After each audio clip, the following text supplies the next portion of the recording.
kuliah mengenai 3 topik ini, ya. Penyakit virus ya pada unggas.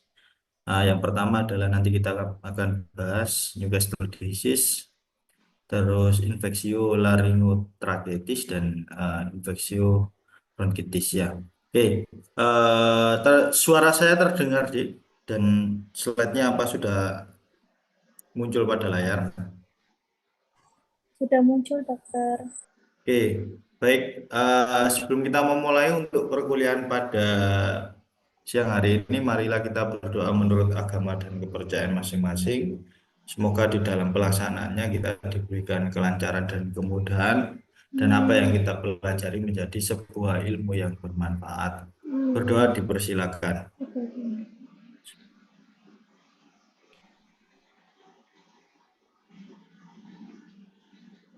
Berdoa dapat dicukupkan. Oke, yang nanti kita akan bahas ini adalah merupakan penyakit virus yang sudah sangat lama ya. Newcastle disease ini tahun 46 sudah ditemukan untuk penyakit ini, Newcastle disease. Di beberapa kasus kejadian itu ada ciri khas atau gejala patognomonis ya, kita nyebutnya seperti itu, bahwa di gejala tersebut muncul tortikolis. Ya, tortikolis itu ya seperti tampak pada layar saudara, kepalanya itu terpelintir ya, terpelintir, dan lehernya juga. Ini spesifik pada ND ya, tapi ada beberapa kasus kejadian yang mungkin nanti perlu diidentifikasi lebih lanjut ya, apakah itu terpelintir atau mendongak ke belakang. Ya, kalau mendongak ke belakang ini beda lagi. Kasusnya bukan Newcastle disease ya, tapi virus yang lain. Ada beberapa ciri khas yang lain yang nanti ini sebagai orientasi saudara selaku dokter hewan ketika akan melaksanakan pengiriman sampel sebagai uji laboratoris untuk menegakkan diagnosa. Nah, ini juga penting juga ya. Dalam artian jangan sampai nanti yang dicurigai itu adalah Newcastle disease, yang dikirim adalah ini apa, sampel dari hepar, katakan seperti itu. Nah, maka saudara nanti harus benar-benar tahu ketika saya mengirim sampel dengan kecurigaan suspek diagnosa apakah Newcastle disease ataukah ILD atau IB, maka sampel organ apa yang harus saya kirim itu saudara harus paham. Nah, nanti kita akan pelajari per penyakitnya ya, mulai dari ND, ILD, dan IB.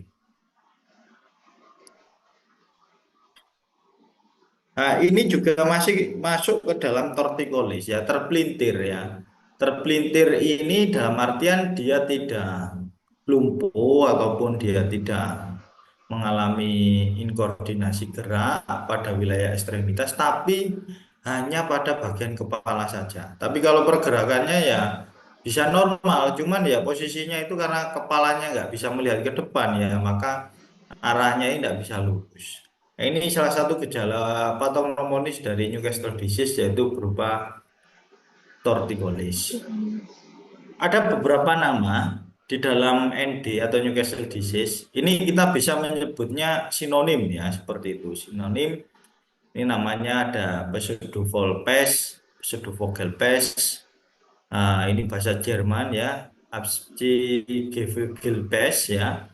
Terus Pseudopoltripes, avian pneumocephalitis, Raniket tetelo, samper ayam atau pes cekak. Nah, ini adalah beberapa nama yang di Indonesia. Tetelo, samper ayam, pes cekak ini adalah nama-nama dari negara Indonesia. Di nama-nama yang lain punya kategori nama sinonimnya masing-masing. Tapi di Indonesia pun paham betul tentang Newcastle disease karena terus terang virus ini sudah sangat lama ada di Indonesia atau ditemukan. Untuk klasifikasi dari virus ya, ini ada kategori patogenis ya, mulai dari ringan sampai yang patogen ya, mulai dari yang gejalanya ringan atau bahkan tidak memunculkan gejala sampai yang dia mengalami kematian dari manifestasi virus ND tersebut. Nah, maka dibagilah dari klasifikasi dari virus ND. Ada yang dinamakan dengan filogenik ya. Filogenik ini berarti sangat ganas ya. Impactnya adalah sampai kematian ya. Tiba-tiba banyak populasi dalam satu populasi itu bisa dikatakan klasifikasi untuk ND yang filogenik.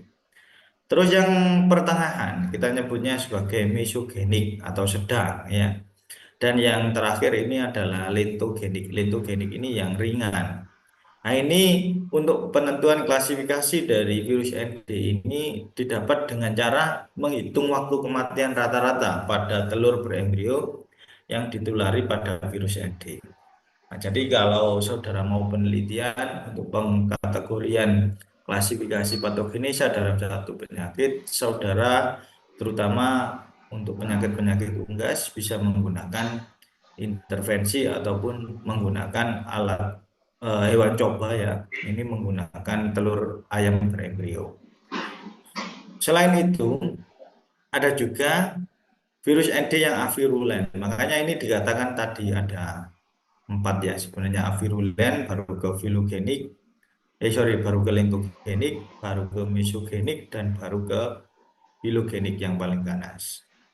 Nah, untuk yang avirulen tentunya tidak ada gejala. Kalau tidak ada gejala, loh bagaimana bisa tahu kalau tidak ada gejala, tapi dia terinfeksi virus ND untuk yang avirulen. Nah, ini bisa saudara ketahui dengan mengirimkan darah ya untuk uji laboratoris, terutama untuk mengetahui dari munculnya antigen ND ataupun nanti ujinya HAHI itu bisa atau ELISA.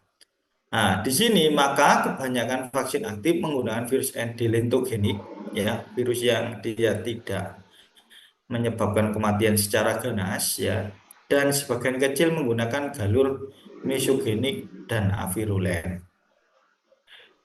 Maka nanti akan muncul problematika di lapangan ketika saudara menjadi dokter hewan. Tentunya saudara akan ditanya oleh peternak atau pemilik peternakan, dokter untuk vaksin saya nantinya harus pakai yang ND apa? Apakah virulen, apakah mesogenik, apakah lentogenik? Nah, dari apa yang ditanyakan oleh peternak, saudara harus bisa merespon. Ya, saudara harus bisa memaparkan nantinya apa kelebihan dan kekurangan di masing-masing penggunaan jenis vaksin itu. Kalau dia pakai vaksin yang mesogenik ya tentu resikonya tinggi kan gitu. Maka mitigasinya seperti apa? Diberikan vaksin dulu, Pak hewan tidak stres, dikasih antioksidan dan lain sebagainya, baru divaksin. Ada yang avirulen. Nah, avirulen ini ya tentunya tidak menimbulkan gejala, aman-aman saja diberikan. Tapi dari ketiga jenis yang akan diberikan itu harus ada evaluasinya. Jadi saudara selaku dokter hewan nanti bisa mengevaluasi dengan cara mengukur titer antibodi yang dimunculkan.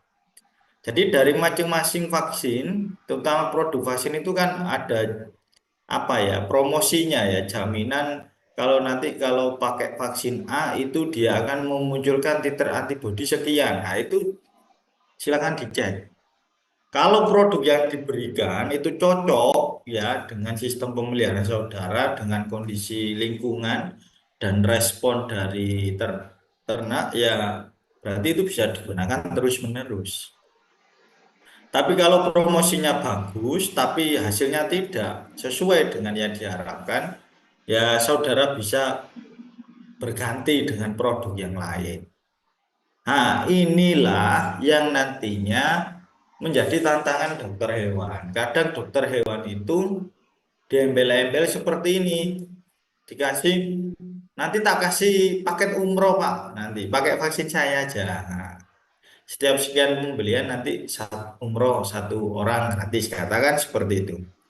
Ada juga yang nanti tak kasih motor Pak, motor yang terbaru gitu. Nah, nanti kalau Bapak berhasil pakai sekian, nah, nanti Bapak saya kasih motor. Nah, itu siapa yang ngasih? Yang ngasih ya dari penjualnya tadi, salesnya tadi. Jangan teriming-iming dengan hal tersebut.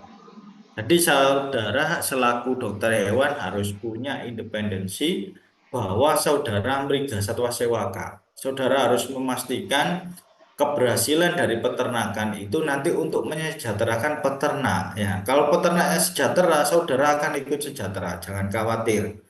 Jadi jangan berorientasi atas kepentingan pribadi dengan menggunakan produk yang tentunya hasilnya tidak baik. Tapi kalau hasilnya baik ya enggak masalah. Tapi kalau hasilnya nggak baik, nah ini yang wajib nantinya jadikan orientasi utama adalah merupakan kesejahteraan dan peternak. Oke, saya lanjutkan. Nah, penyakit ini sudah sangat lama. Saya sering menyampaikan bahwa kenapa sih kalau penyakit virus itu nggak bisa tertangani, padahal sudah ada mulai zaman dulu. Jadi waktu saya kuliah pun, waktu saya sampai jadi dosen ya sama. Penyakit ini masih tetap ada, cuman yang berubah adalah gejalanya. Termasuk jenis patogenisanya. Ada yang cepat, ya, ada yang lebih cepat sekarang, ada yang sangat lama dan bahkan tidak menimbulkan gejala apapun. Ada yang membentuk kompleksitas dengan penyakit-penyakit yang lain. Nah, ini adalah perkembangan virus. Maka arah mutasi virus itu ya macam-macam. Ada yang semakin bertambah ganas, ada yang menurun tingkat keganasannya. Nah, ini adalah penyakit yang dia menjadi momok dunia peternakan ya. Angka kematiannya yang sangat tinggi dan penurunan dari produksi apapun itu, produksi apakah layer, apakah broiler. Nah, dia akan sangat cepat menurun dan mengalami kematian yang sangat tinggi. Bahkan tidak hanya menyerang ayam ras, ayam buras, bahkan di jenis-jenis unggas yang lain. Contohnya adalah di bebek ya, ataupun di jenis angsa, beberapa ditemukan sama jenis kalkun dan burung puyuh. Nah, penyebabnya virusnya adalah dari famili Paramyxoviridae. Genusnya adalah pneumonovirus atau Paramyxovirus ya. Nah, ini malah ditemukan tahun 26 di daerah Newcastle disease. Di daerah Newcastle di Inggris, sehingga ini dinamakan dengan penyakit Newcastle disease karena ditemukan Doyle tahun 26 dan ditemukan juga Cranfield ya, di Bogor juga ditemukan, dan di seluruh dunia menyerang semua jenis unggas termasuk burung liar, dan dia mampu mempengaruhi perubahan pada organ-organ pernafasan, saraf maupun nantinya pada pencernaan. Nah, untuk penyebaran penyakitnya melalui kontak langsung. Jadi memang yang menjadi tantangan saat ini adalah untuk kandang isolasi serta penerapan biosecurity dan biosafety dari suatu agen infeksius. Nah, itu yang saat ini masih perlu diedukasi dari peternak maupun nantinya dikontrol oleh dokter hewannya. Dalam artian hal yang paling sederhana, kalau kita ngomong SOP ya, SOP itu kadang ya ada tulisannya tapi tidak tersosialisasi dan tidak terkontrol. Ya ada di kantor kandang apa itu ada SOP, tapi ya ndak terkontrol dan ndak tersosialisasi. Nah, kadang di anak-anak kandang itu perlu untuk disampaikan itu di refreshment ya. Di refreshment SOP-nya seperti ini, kenapa kok diterapkan SOP ini? Ada tujuannya. Jadi bukan memunculkan orientasi iki nyambut gawe wis soro, kakean peraturan dan lain sebagainya tidak. Jadi saudara nanti di dalam problematika ketika menjadi dokter hewan kandang ya komunikasinya harus juga baik kepada anak kandang. Dalam artian anak kandang ini adalah kepanjangan tangan saudara. Jadi ketidaksinkronan antara saudara dengan anak kandang ini akan bisa berakibat fatal terhadap manajemen kesehatan unggasnya. Contoh nih desinfeksi, suruh desinfeksi gitu aja, enggak, instruksinya nggak jelas. Desinfeksinya kapan, dosisnya seperti apa, terus penggunanya dalam model seperti apa, spray kah, atau dalam bentuk dipping kaki dan lain sebagainya. Nah, itu harus terinstruksi dengan jelas dan tersosialisasi. Harapannya apa? Orientasi yang saudara maksud itu tersampaikan dengan baik kepada anak kandang. Sehingga proses itu tidak ada miss. Dengan tidak ada miss, penjaminan terhadap biosecurity bisa terlaksana dengan baik. Nah, kalau ada miss ya nanti hasilnya tentunya seolah-olah tidak berfungsi penerapan itu, padahal penerapannya salah di lapangan ya. Oke, saya lanjutkan berikutnya adalah di sini ditemukan virus ND dalam jumlah yang tinggi selama masa inkubasi, terutama sampai masa kesembuhan. Nah, ini yang saya katakan tadi, kalau memang itu unggasnya dalam populasi yang kecil, contoh nih peternakan cucak rowo, ah, itu bisa kita isolasi. Tapi kalau kapasitasnya itu 10.000, ya 20.000 ayam layer, ayam broiler, ya kita sulit untuk melaksanakan tindakan isolasi dari suatu individu. Nah, atas dasar tersebut, maka konseptual di dalam populasi yang besar itu adalah dengan konseptual pencegahan, tindakan preventif, tidak kuratif. Saya ingatkan kembali bahwa banyak penyakit unggas yang sampai saat ini sudah ada obatnya, tetapi kurang efektif di dalam penerapannya. Nah, silakan nanti saudara bisa memberikan apa ya statement ataupun ide dan lain sebagainya waktu presentasi di pertemuan 12, 13, dan 14 terhadap beberapa case penyakit yang ada di mata kuliah yang nanti bisa saudara pilih, bisa saudara lebih spesifikkan lagi ND pada kalkun katakan gitu, atau ND pada lagot, atau ND pada layer atau broiler dan lain sebagainya. Boleh.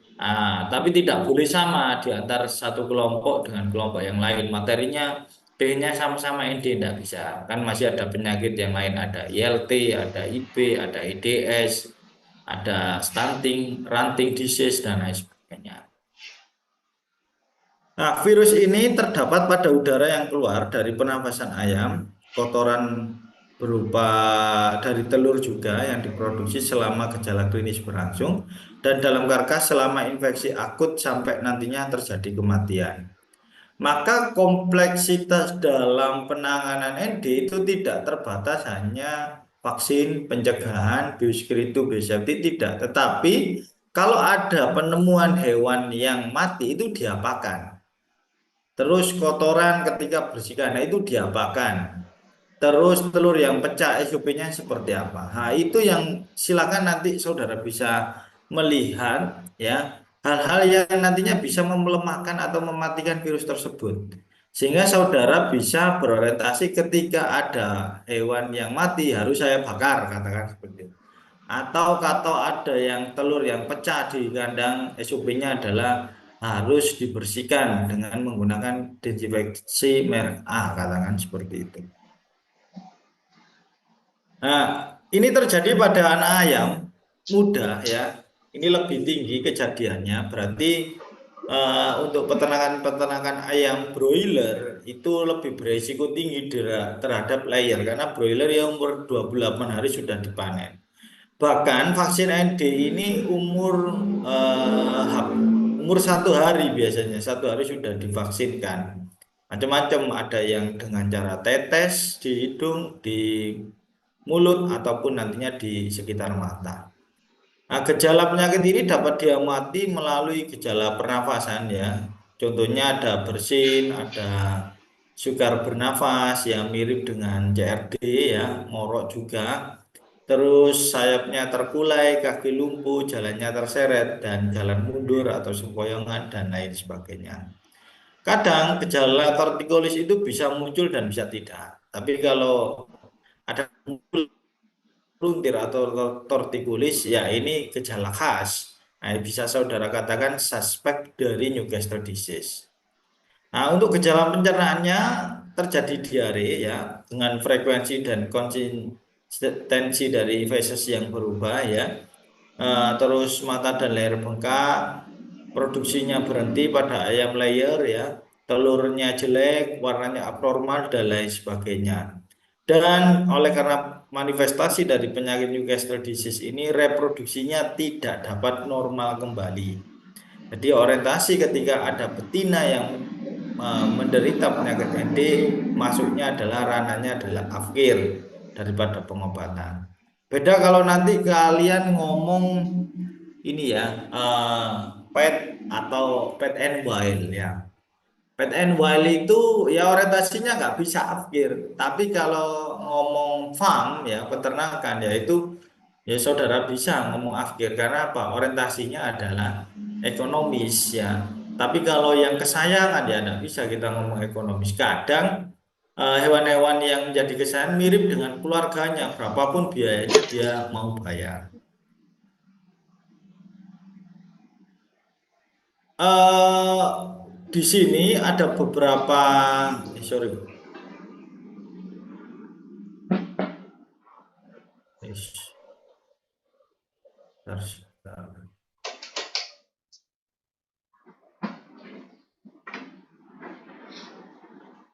Nah, untuk bedah bangkai ya, bedah bangkai eh, di sini dilaksanakan sebagai penegakan diagnosa.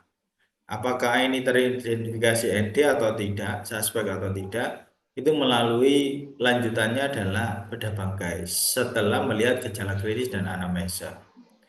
Nah, apa yang dilihat di sini, maka saudara bisa menentukan nantinya apakah di wilayah Proventriculus itu ada bintik-bintik atau petike atau bintik-bintik merah yang berupa pendarahan. Proventriculus sampai ini merupakan ciri khas juga selain torticollis. Jika ada, maka suspek bisa diarahkan kepada kasus kejadian Newcastle disease. Selain itu, saudara bisa mengamati pada wilayah usus ya, apakah ada pendarahan dan kematian jaringan nekrose ya, serta pada organ pernafasan akan mengalami eksudasi dan kantong udaranya menipis. Nah, ini yang beberapa penyakit itu sulit ketika lokasi dari organ targetnya adalah di kantong hawa. Ini yang saya sampaikan bolak-balik. Kenapa kok sulit? Karena di kantong hawa itu struktur anatomis yang sifatnya hanya konduksi saja.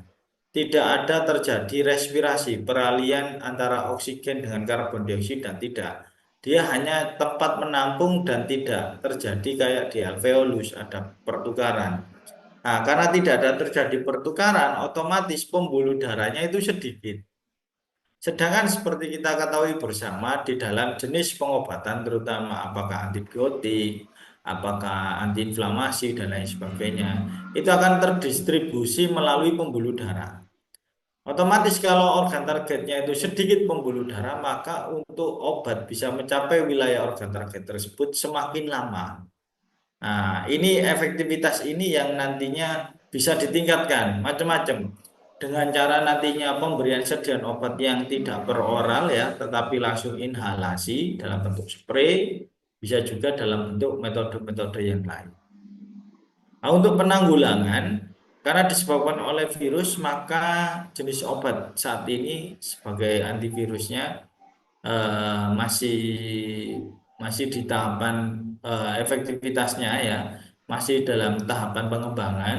Terus penyakit ND ini dapat dilakukan dengan tindakan pencegahan. Nah, ini yang disampaikan tadi bahwa pencegahan itu yang paling utama, yang ditaruh klaster pertama ya. Jangan di kuratifnya tapi ke preventifnya melalui program vaksinasi, penerapan biosecurity dan biosafety, sosialisasi mengenai SOP, dan controlling mengenai SOP untuk mencegah penularan agen infeksius, termasuk nantinya adalah dengan cara tindakan-tindakan desinfeksi secara rutin.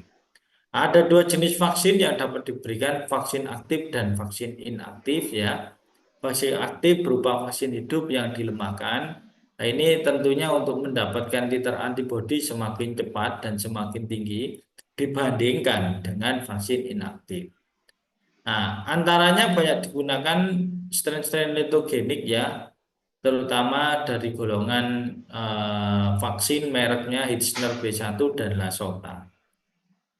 Nah, vaksin aktif kekebalannya cepat yang saya katakan tapi ada resiko yang tinggi, maka saudara selaku dokter hewan harus bisa memitigasinya dengan cara pemberian antioksidan ataupun pemberian multivitamin ya, termasuk menghindari faktor-faktor stres pendukung ketika dilaksanakan vaksin.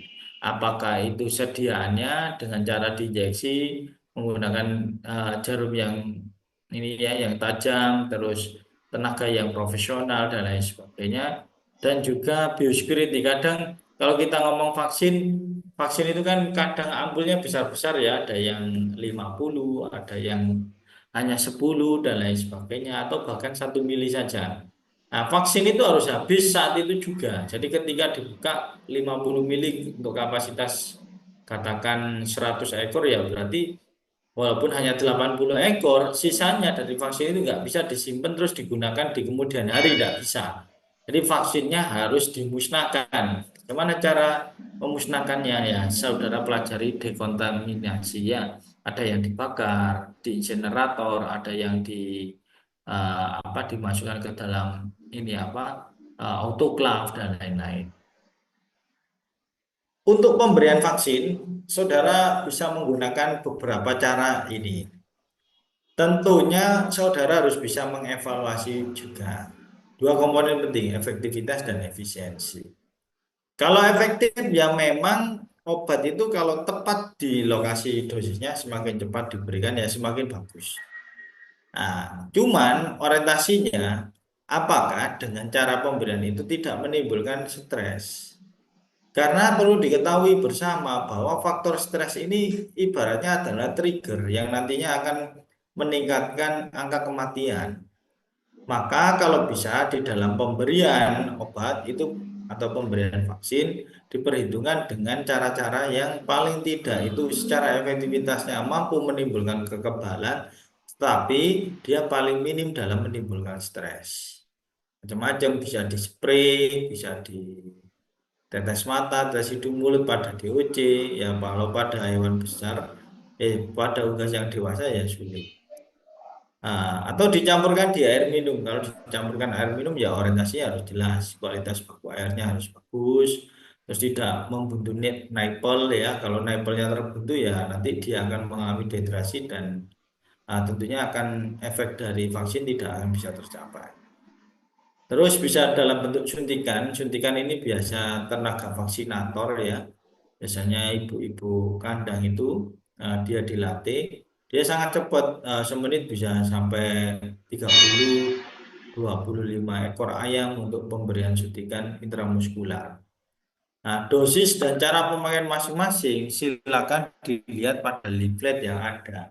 Nah, dokter hewan harus bisa menghitung dosis, baik itu dosis yang dalam bentuk larutan atau dalam bentuk padat. Hal-hal yang harus diperhatikan dalam melaksanakan vaksinasi adalah hanya dilakukan pada ternak yang benar-benar sehat.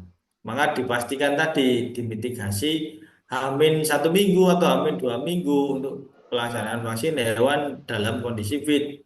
Jadi bisa ditambahkan multivitamin atau terapi-terapi suportif sebelum diberikan vaksinasi.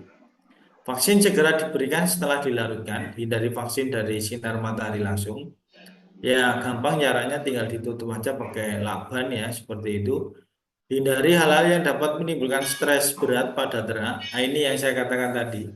Kalau injeksi itu ya bisa saja cepat pakai gun injeksi itu. Tanpa harus narik ngisi, dia akan otomatis ketika ditembakkan keluar cairan obatnya, dia akan kembali langsung mengisi sesuai dengan ini pengaturan. Nah, untuk itu bisa dilaksanakan, tapi stresnya gimana? Stresnya jangan-jangan semakin tinggi. Kalau semakin tinggi, hewannya sudah sakit, ada antigen yang masuk ke dalam tubuh, mengalami stres, akhirnya bisa menyebabkan tingginya angka kematian. Terus cuci tangan dengan deterjen sebelum dan sesudah melaksanakan vaksinasi. Dan ingat, ini digarisbawahi bahwa Newcastle disease itu adalah zoonosis. Saya ulangi, Newcastle disease itu adalah penyakit zoonosis. Dalam artian kalau penyakit zoonosis berarti dia bisa menular ke manusia gitu loh. Dia bisa menular ke manusia. Tapi manusianya nggak bikin telo ya, manusia nggak jadi telo, tortikolis enggak. Manusianya hanya mengalami radang pada konjungtiva saja. Kita nyebutnya adalah konjungtivitis. Jadi kalau saudara sering berinteraksi di peternakan ayam terus mengalami konjungtivitis, bisa jadi itu adalah salah satu penyakit zoonosis yang disebabkan oleh Newcastle disease. Ini adalah beberapa kategori ya, strain ya. Ada termasuk di dalamnya nanti di organ mana dan tingkat keganasannya seperti apa. Yang pertama adalah doil ya. Doil ini dia termasuk filogenik yang sangat ganas dan dia banyak ditemukan pada organ visceral tropik. Jadi pada wilayah pencernaan. Yang kedua adalah BITS. Ini juga kategorinya patogenesenya ganas ya. Tetapi tidak di viscera tropik. Untuk penemuannya lebih banyak strain ini ditemukan di neurotropik atau di wilayah saraf ya seperti itu.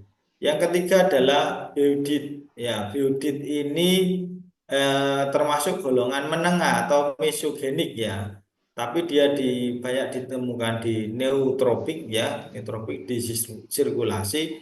Yang keempat adalah Hitchner dalam golongan linto dengan patogenisa yang rendah, banyak ditemukan di wilayah respiratorik dan yang terakhir adalah enterik asimptomatik masuk ke dalam golongan lintogenik ya, berarti dia patogenisa yang rendah dan banyak menyerang pada wilayah enterik atau wilayah saluran pencernaan. Nah, untuk beberapa profil dari penyakit Newcastle disease ini yang saya katakan tadi bahwa terjadi klasifikasi mulai dari fisiotropik filogenik, neutropik filogenik, mesogenik, lintogenik, of respiratory dan lain sebagainya. Pembagiannya ada Doyle, ada Pitts, ada Budit dan Hitchner. Selanjutnya bagaimana kalau saudara mau mendeteksi suatu virus ND? Pertama, saudara bisa menggunakan diagnosa gejala klinis, diagnosa umumnya. Apakah ada gejala patognomonis berupa pertama adalah kegiatan tortikolis dari individu itu atau adanya petiki di wilayah proventriculus berupa perubahan patologi. Setelah itu kalau perlu ditegakkan lagi pakai serologi. Ya, serologi ini ya berarti saudara mengirim sampel darah nantinya untuk mengetahui HAI katakan seperti itu. Apakah ada memang virus Newcastle disease itu pada individu unggas yang saudara saudara tangani. Yang ketiga adalah imunologi. Imunologi ini menyangkut imunohistokimia sama imunofluorescen. Jadi kalau ada virus ND, ya imunohistokimia itu melalui pewarnaan, jadi zat warnanya itu di-coating dengan antibodi monoklonal dari ND. Maka ketika terjadi reaksi lock and key antara antibodi dengan antigen, nah, reaksi tersebut dilabel dengan zat warna, maka dia akan mengeluarkan pendar. Nah, pendarnya ini bisa diamati pada mikroskop fluoresen. Nah, yang keempat itu adalah isolasi virus ya. Isolasi virus ini bisa dilaksanakan menggunakan telur ayam embrio ya untuk mengetahui baik itu kemampuan patogeniknya ataupun memperbanyak atau mengisolasi dari virus tersebut. Nah, yang tidak kalah penting terakhir itu adalah diferensial diagnosa atau diagnosa pembanding. Diagnosa pembanding ini bisa dikatakan sebagai diagnosa lanjutan yang nantinya terhadap opsional yang ada disamakan dengan beberapa penyakit apa saja. Jadi kalau velogenik viscerotropik itu mirip dengan beberapa penyakit IB, ILT dan AI ya. Tapi kalau FFND atau velogenik neurotropik ini diibaratkan gejala klinisnya mirip dengan kejadian AE, defisit vitamin B dan lain-lain.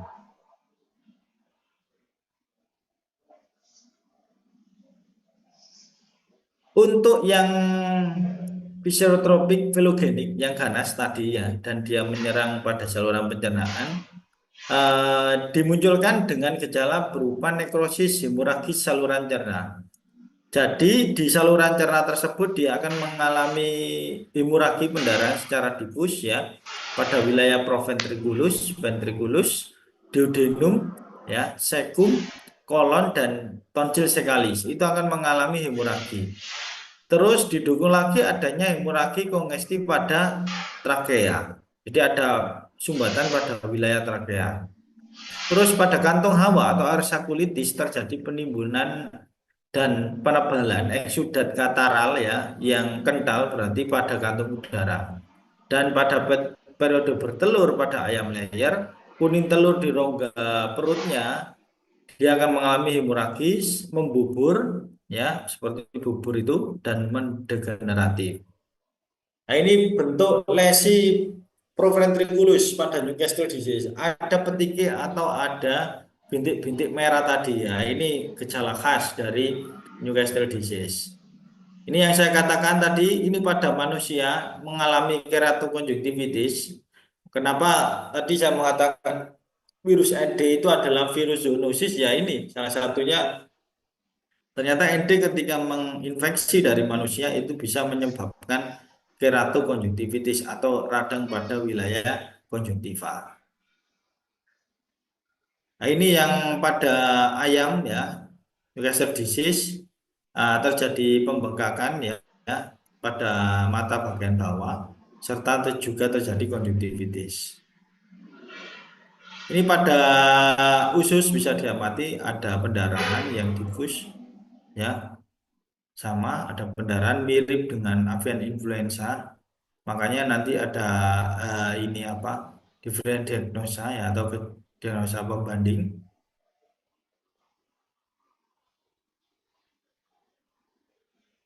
Oke, ini bisa dilihat.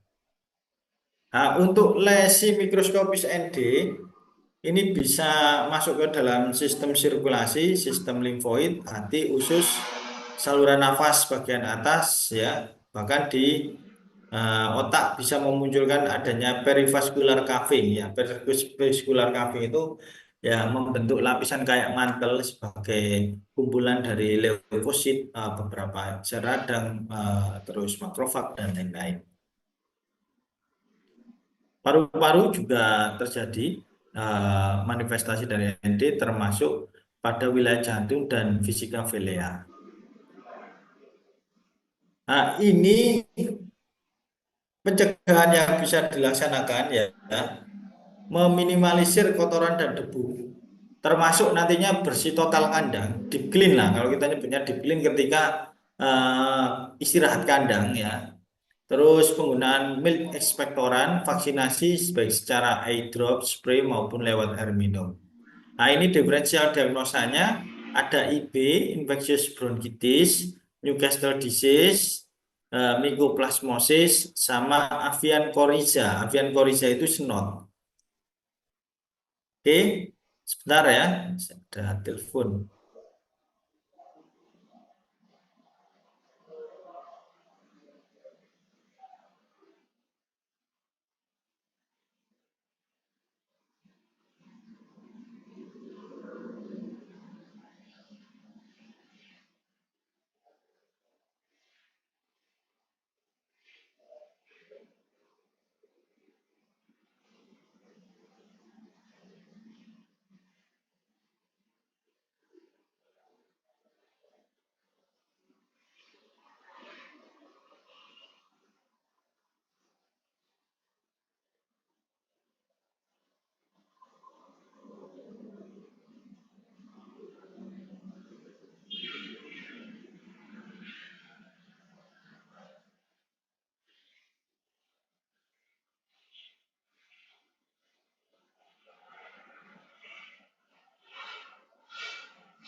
Baik, saya lanjutkan. Berikutnya adalah penyakit yang kedua ya. Ini mirip dengan CRD. Sebutnya adalah ILT atau infeksius laringotrakitis ya. Gejala klinisnya ada ekspektoran ya, ada dahak yang dikeluarkan. Dia menyerang pada galus-galus ya, jenis ayam. Nah, ini ekspektorannya yang dikeluarkan. Ini adalah bentuk paru debiking ya. Debiking ini yang di ini ya.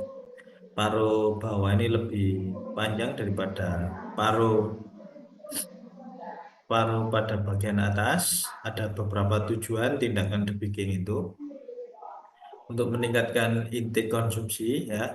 Karena kalau mengerucutkan untuk intake pemasukannya sedikit sehingga dibikin tumpul dengan permukaan yang lebar.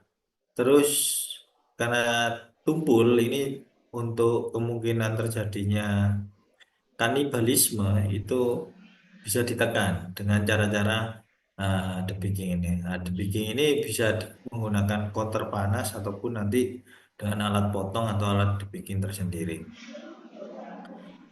Ini ada memunculkan cirinya itu ada kemunculan ekspektoran berupa lendir yang bercampur darah atau fokus saja dan atau bahkan yang parah ini biasanya ini apa terjadi percampuran dengan darah. Kalau kita melihat pada gambar laring ya, laring dan faring, ingat-ingat ya, laring dan faring. Bahwa laring itu dia nantinya adalah masuk ke dalam saluran pernafasan. Kalau faring itu dia akan masuk ke dalam saluran pencernaan atau esofagus dan nantinya sampai ke lambung seperti itu. Nah, apa yang kita bisa amati dari gejala klinis dari ILT? Pertama adalah cara nafasnya. Nah, waktu ambil nafas itu lehernya menjulur ke atas, seperti kesulitan ya. Dan waktu mengeluarkan nafas, ayamnya itu duduk. Hasil dari nekropsinya itu saudara bisa amati ada eksudat di dalam trakea. Nah, ketika kejadiannya perakut ya, perakut berarti mendekati ini kegiatan kejadian penyakit yang cepat. Eh, Bisa saudara temukan di sana ada wilayah laringotrakea itu ada sumbatan dengan bentuk nekrose, radang supuratif ya. Supuratif itu berarti radang yang kental ya.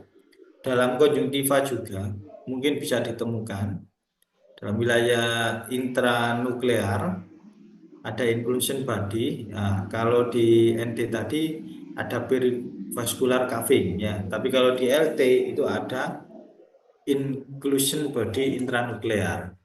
Nah, kematiannya karena aspeksia. Aspeksia ini ya kegagalan dalam bernafas. Jadi dia nggak bisa nafas, akhirnya mengalami kematian. Nah, penyakit untuk yang perakut, yang cepat. Selanjutnya, kita pahami bersama bahwa ILT ini penyakit yang sangat kontagius pada saluran pernafasan. Nah, ini dicirikan dengan tadi sulit bernafas ketika mau mengambil nafasku lehernya dijulurkan ke atas dan kita mengembuskan itu ayamnya duduk kan seperti itu. Nah, ini disebabkan oleh herpes virus grup A yang termasuk ke dalam herpes viridae, subfamilinya adalah alpha herpes virinae. Dia mampu hidup 8 sampai 10 hari pada leleran. Nah, ini yang nanti jadi orientasi ketika saudara setelah stamping out, katakan terjadi stamping out terus saya harus istirahatkan kandang ini berapa hari. Nah, saudara tinggal lihat orientasi dari etiologi virusnya. Virusnya apa yang sebelumnya pernah menyerang? AI kah, ND kah, atau campuran dari beberapa jenis penyakit. Nah, kalau penyakitnya itu LT katakan di kasus ini, di lerengnya saja dia mampu hidup 8 sampai 10 hari. Dan lebih dari 70 hari kalau di dalam produk karkas. dan 80 hari pada eksudat trachea atau saluran pernafasan dalam kondisi alami. Maksudnya itu dalam kondisi hewannya masih hidup. Nah, penyakit ini berlangsung selama 2 sampai 6 minggu dalam flok dan lebih lama dibandingkan penyakit respirasi viral yang lainnya. Atas dasar orientasi itu, saudara nanti ketika saudara melaksanakan, katakan ya, oh ini kita sudah bisa menangani dari ini penyakit ILT. Nah, sisa di kandang sekian kita laksanakan stamping out. Nah, stamping out itu di ini apa dipotong semua katakan. Potong semua, terus setelah itu kita adakan ini istirahat kandang. Istirahat kandang itu berarti kandang tidak dalam kondisi diisi lagi. Nah, tidak dalam diisi lagi itu bukan berarti dia dibiarkan saja, tetapi ada proses pembersihan. Nah, pembersihannya mulai dari fesesnya, mulai tiap kandangnya ini dibersihkan menggunakan desinfeksi, gosok, atau bahkan nantinya ada beberapa pembersihan itu kalau manifestasi ektoparasit itu di ini disemprot dengan api, ya kayak pinjal, ektoparasit dan lain sebagainya. Di kandang itu disemprot dengan api, tapi yang terkontrol ya, ya jangan sampai terbakar intinya. Ada yang seperti itu. Nah, ini adalah beberapa strategi yang bisa nanti saudara jadikan pilihan opsional untuk pelaksanaan di dalam manajemen kesehatan unggas penanganan beberapa jenis penyakit. Untuk virus ILT ditularkan melalui saluran pernafasan ya, udara juga secara kontak langsung dengan leleran ya, atau dalam satu populasi dalam satu kandang. Mukus darahnya virus dapat mengandung virus, inkubasinya 6 sampai 12 hari, setelah itu menimbulkan gejala dan kejadian outbreak dapat dikarenakan adanya lalu lintas unggas, pekerja, alat kandang dan kondisi lingkungan yang memungkinkan terjadinya penyebaran. Jadi saya sedikit cerita tentang pengalaman saja. Mungkin kalau saudara magang dan lain sebagainya akan mengalami hal yang sama. Bahwa di tiap hal pintu masuk kandang itu harus diperhatikan tentang biosecurity. Intinya di sana. Biosecurity ini harus terkontrol. Makanya kenapa kalau saudara masuk kandang ada jalur kendaraan sendiri, parkirnya di paling depan, ya paling depan, terus orangnya masuk jalan kaki. Nah, jalan kaki terus nanti harus ada spray gitu ataupun dipping kaki, spray dan dipping kaki atau bahkan SOP untuk mandi dan berganti pakaian pekerja. Nah, termasuk di mobil, kadang di mobilnya itu lolos. Contoh ngangkut telur gitu ya, ngangkut telur mau ngambil telur, truknya itu nggak dibersihkan. Nggak dibersihkan dalam artian truk ini kan moving ya dari satu kandang ke kandang berikutnya. Ini dia bisa menjadi sumber penularan juga kendaraan itu. Termasuk traynya, kalau tray itu kan ada opsional dua ya, satu tray dalam bentuk plastik, satu traynya dalam bentuk yang karton itu. Nah, yang menjadi sumber penularan itu kadang yang karton ataupun yang tray plastik. Karena tray plastik itu ya dia lebih awet, dia nggak dibersihkan juga, masalahnya di sana nggak dibersihkan. Dia keliling dari kandang satu dan lain sebagainya. Kelilingnya ini tidak hanya membawa telur, tapi keikut agen infeksius juga. Nah, ini yang nantinya menjadi evaluasi saudara.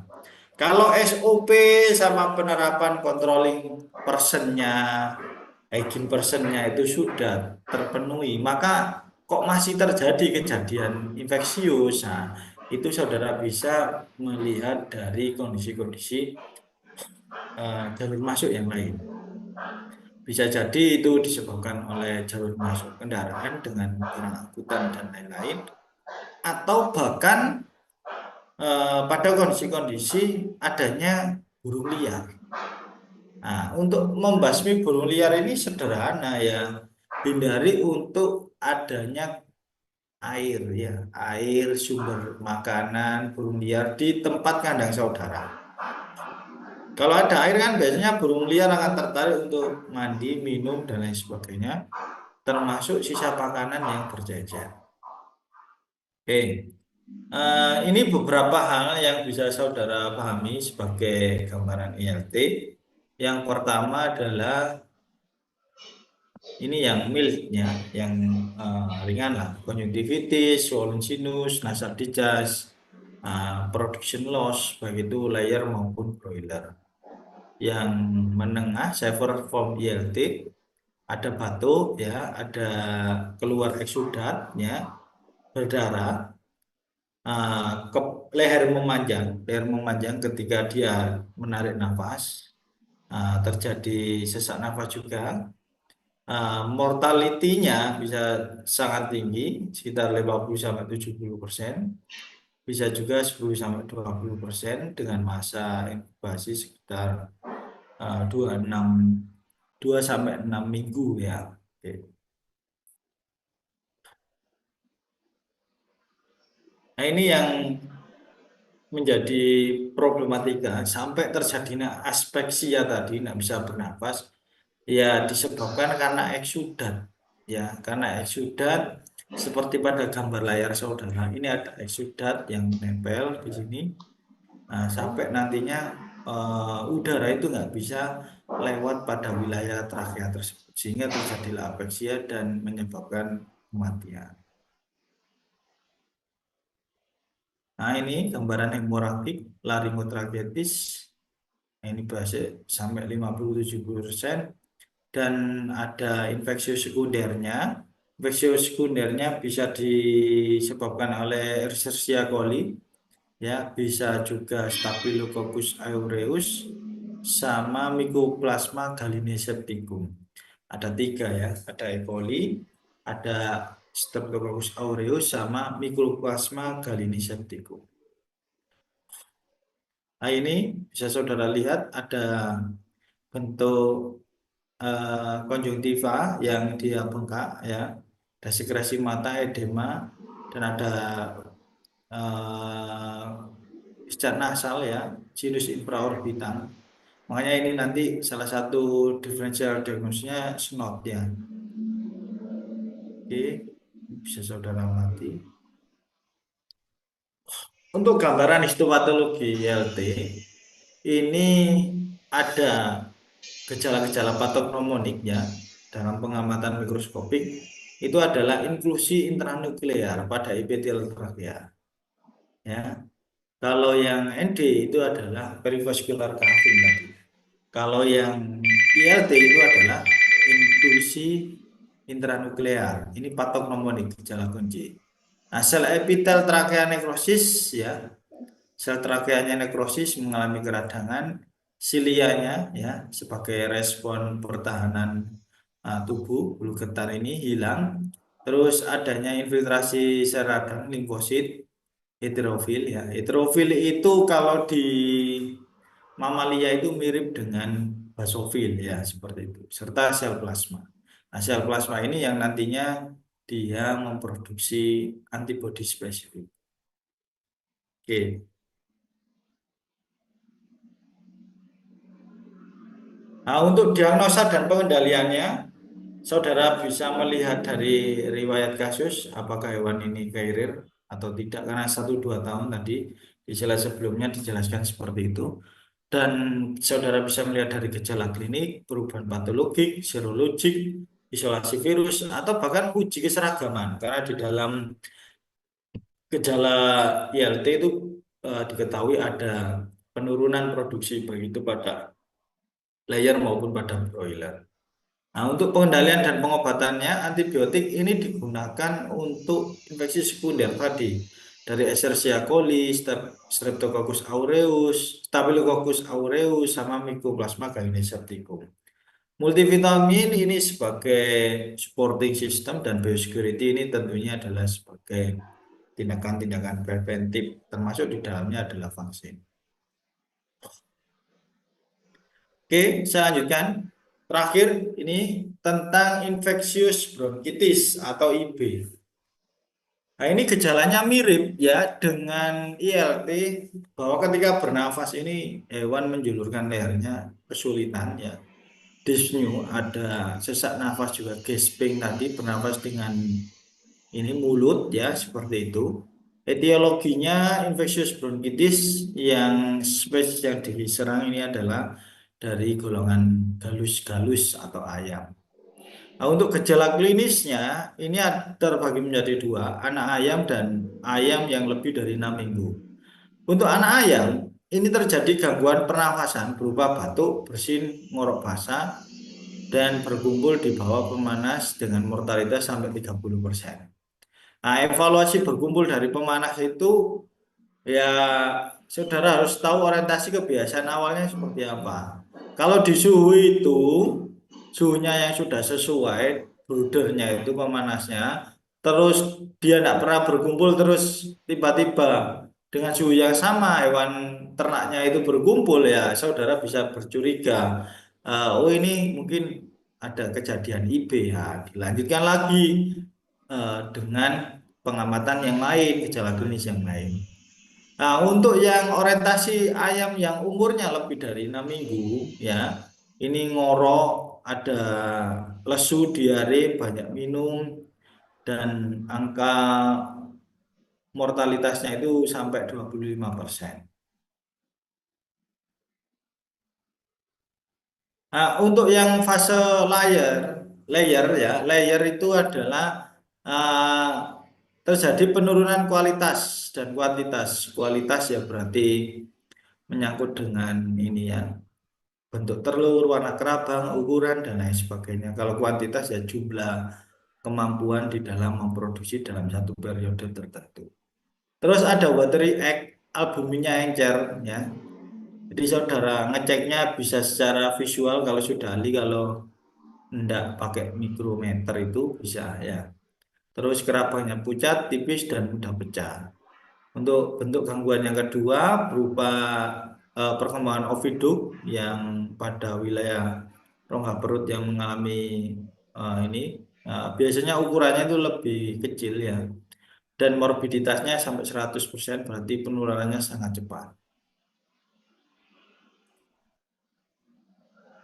Untuk patologi anatomi infeksius bronkitis ini ada eksudat yang serus, kataral, mulai dari encer sampai kental, sampai gaseosa, sampai mengkeju, mengeras tadi pada trakea, mirip dengan kejadian ILT. Rongga hidung dan sinus terjadi konjungtivitis ya, rata-rata dari tiga penyakit kita sama-sama tadi ada ND, IB, LT yang kita bahas, sama-sama menimbulkan gejala konjungtivitis. Terus ada kongesti ya, sumbatan pada wilayah paru-paru, ada pneumonik, ada material gaseosa pada trakea bawah. Maka ini gejala yang mirip ya, diferensial diagnosa nanti dengan ILT, material gaseosa pada wilayah trakea, dan gangguan perkembangan oviduk, dan bila terserang pada saat umur muda, ini yang saya katakan tadi, oviduknya itu akan mengecil ya, sistik, dan bahkan tidak bereproduksi. Untuk histopatologinya, saudara bisa mengamati pada wilayah trakea dan bronki ya, mengalami edematus serta silianya hilang. Ya, ini gejala kedua yang sama dengan ILT, silia hilang. Terus kelenjar mukosa bisa hilang, infiltrasi limfosit, sel plasma, hidrofil pada paru-paru sama ya, dan peradaan ovidum. Jadi kalau IB ini ada gangguan pada saluran reproduksi, tapi kalau pada ILT lebih banyak di saluran pernafasan saja. Pada kasus nefropatik terjadi nefritis ya. Nefropatik itu berarti kasus yang menyerang pada wilayah organ ginjal. Nefritis radang pada nefron ya. Interstitialis, dan akan terlihat nekrosis epitel tubulus. Nah, ini yang gambaran penurunan dari kualitas dari telur, watery egg, kerabang tipis, ukuran yang berkurang, dan lain-lain. Nah, ini watery egg ya. Ini khusus pada IB karena dia memiliki kemampuan untuk menyerang saluran reproduksi pada ayam layar, terutama pada wilayah oviduct. Nah, ini pada nefropatik, kasus kejadian pada perubahan ginjal ya, terjadi pembengkakan ya, ada urolit ya.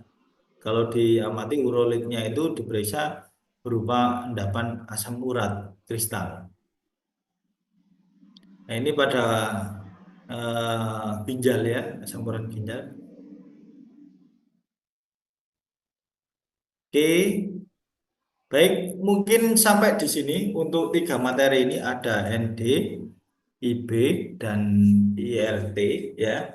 Materi hari ini termasuk LL dan lain sebagainya. Nah, lipoid leukosis sampai nantinya di materi-materi yang lain ini sudah saya kirimkan melalui PJ ya. SHS, swollen hand syndrome, dan lain-lain. Oke, sebelum saya akhiri, barangkali ada pertanyaan, saya persilakan. Izin bertanya, dokter. Ya, silakan deh. Kalau dari penyakit NDLT ini, eh, dari ayam sama kalkun itu lebih rentan yang mana, dokter? Di ayam deh, di ayam. Kasus kejadian lebih banyak terjadi pada jenis ayam ya kalau ND, ILT itu terutama jenis ayam yang produksi dengan populasi yang tinggi. Contoh ya, ayam-ayam baik itu ayam layer, broiler, bahkan pada ayam kampung. Pada kasus kejadian ND pada ayam kalkun itu ada, tapi jarang. Dia lebih tahan dibandingkan dengan ayam maupun ini ayam ras maupun ayam buras. Kalau pada kalkun itu, pada peternakan kalkun ya, dokter, itu perlu tetap dilakukan vaksinasi atau tidak, dokter? Tetap, tetap. Jadi sebenarnya orientasi di dalam vaksinasi itu pertama adalah bukan perkara kerentanan dulu, tetapi ada kemungkinan untuk terserang ataupun tidak. Ya, kalau ada kemungkinan untuk terserang, maka hewan tersebut harus divaksin. Ya, ketika harus divaksin, maka otomatis dalam metode vaksinnya yang jadi orientasi, pertama vaksinnya harus tepat. Apakah litogenik ya, biologenik, bukan litogenik, mesogenik atau avirulen. Intinya dari jenis-jenis vaksin itu saudara harus bisa mengevaluasinya berdasarkan titer antibodi yang terbentuk. Saya tidak ngomong merek, ngomong apapun, kalau titer antibodinya yang terbentuk tidak bagus ya jangan dipakai. Karena tiap daerah atau tiap kondisi respon lingkungan atau respon individu ternak terhadap jenis vaksin yang digunakan itu juga berpengaruh. Faktornya akan sangat banyak. Ya simpelnya saudara orientasi di titer antibodi. Nah, titer antibodi itu kan terbentuk sekian hari gitu ya. Berarti saudara mengamati berdasarkan dari jumlah titer antibodi tersebut dengan mengirimkan darah untuk dicek ELISA. Lah kapan dok nanti untuk mengalami booster? Boleh nih saudara baca di panduan. Sekian, sekian, sekian. Tapi orientasinya kembali lagi. Saudara harus bisa membandingkan nanti titer antibodinya benar enggak kalau di hari sekian setelah divaksin itu perlu di booster. Apakah terjadi penurunan titer antibodi? Diamati, dikirim sampelnya. Oh iya benar, berarti ya dilaksanakan sesuai dengan metode. Oh kok masih bagus? Ya berarti nanti saudara bisa mengamati berkala secara lanjutan ya. Disampling tidak secara keseluruhan. Oke ya, seperti itu deh. Baik, dokter. Terima kasih. Oke, ada yang ditanyakan lagi? Izin bertanya dok, Ya, silakan. ayam itu bisa sembuh atau bisa normal nggak ya dok? Soalnya itu saya itu pernah punya Bisa ayam, diulang deh, terus suaranya timbul tenggelam tadi. oh gini dok, jadi ayam saya itu pernah kena tortikolis dok, jadi lehernya itu muter Ya, gitu. Nah itu apa bisa kembali normal nggak ya dok? nah ini menarik bahwa tortikolis itu adalah ya sampai saat ini ya kita nggak boleh apa berhenti untuk istilahnya eksploitasi terhadap beberapa jenis pengobatan yang ada. Kalau sampai saat ini pengembangannya, contoh nih kalau tortikolis itu menyerang pada ternak, itu orientasinya kan wis diafkir aja kan itu kan. Tapi akan berbeda ketika tortikolis itu menyerang pada ayam kesayangan, contoh ayam Bangkok atau Birma atau ayam hias dan lain sebagainya. Nah, maka untuk kembali lagi kita orientasinya adalah yang diserang. Kalau tortikolis itu adalah saraf, ya sel saraf. Seperti kita ketahui, sel saraf itu untuk beregenerasi itu sulit. Ya sampai saat ini bukan berarti tidak bisa sembuh ya. Mungkin keilmuan kita belum sampai di tahap itu. Tapi ada beberapa potensi yang nantinya bisa digunakan untuk solusi tortikolis itu, selain dalam bentuk pengobatan, juga nantinya adalah dalam bentuk akupuntur. Ya, ini yang belum dicoba. Akupuntur terhadap pasien-pasien hewan yang mengalami tortikolis akibat virus ND. Obatnya menangani untuk terapi suportif, peningkatan imunitas, ND-nya tertangani, baru impact berupa efek samping berupa gejala kejadian tortikolis ditangani dengan berbagai macam jenis pengobatan yang lain selain penggunaan dari obat. Yaitu ya di terapi tadi, terapinya bisa jadi pakai akupuntur atau akupressure atau dipijat atau lain sebagainya. Itu yang masih belum dikembangkan. Silakan nanti kalau ada ketertarikan di sana ini akan sangat bagus sebagai solusi terutama untuk pengobatan tortikolis pada hewan kesayangan. Oke ya, seperti itu ya Adi ya. Terima kasih dok. Oke, agak sulit memang agak sulit. Saya pernah itu ya hidup hewannya hidup tapi tetap tortikolis terus. Iya. Oke, ada lagi? Cukup? Baik, saya rasa cukup untuk pertemuan hari ini. Semoga memberikan kemanfaatan. Ini pertemuan ke-8 ya, ke-8. Jadi nanti saudara akan presentasi di pertemuan ke-12 dan pertemuan 13, 14. Setelah itu nanti ada UAS ya seperti itu. Untuk nilai saya lihat kemarin nilainya bagus ya. Semoga ini bisa berlanjut sampai di UAS, termasuk komponen nilai untuk presentasi dan penyajian makalah. Saya rasa cukup dan mohon maaf apabila ada penyampaian yang kurang berkenan. Terima kasih, saya akhiri. Wassalamualaikum warahmatullahi wabarakatuh. Selamat sore. Waalaikumsalam dokter. Terima kasih dokter Terima Faisal. kasih Oke, dokter. Dek, saya izin live ya.